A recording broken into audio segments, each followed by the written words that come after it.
orang kaya, ya, orangnya baik tapi, ya, dia sekarang ini nurutin dengan sukarela di bulan puasa ini, ya, gimana silakan. Iya saya juga kelas. Ya, kantong minum. Aduh, ini kok maksudnya?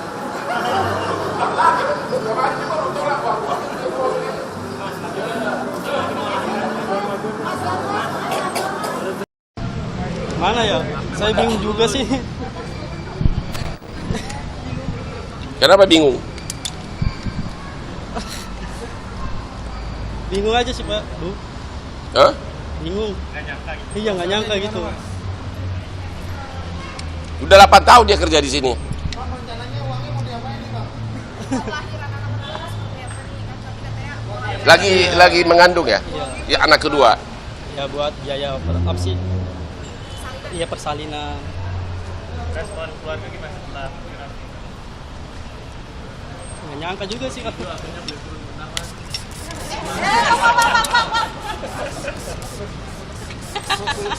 Kalau dia dari Bang Hotman apa nih?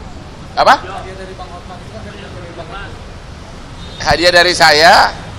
Nanti setiap waktu dia butuh bantuan saya akan rela. Karena kebetulan saya sama dia ini partner bisnis juga, gitu loh. Jadi dari dia adalah dari gua juga. Jadi kita udah sepakat dari dia aja.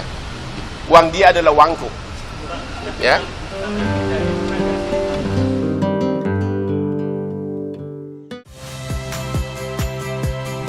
Saya Rahmat Ibrahim. Saksikan program-program Kompas TV melalui siaran digital, pay TV, dan media streaming lainnya. Kompas TV, independen, terpercaya.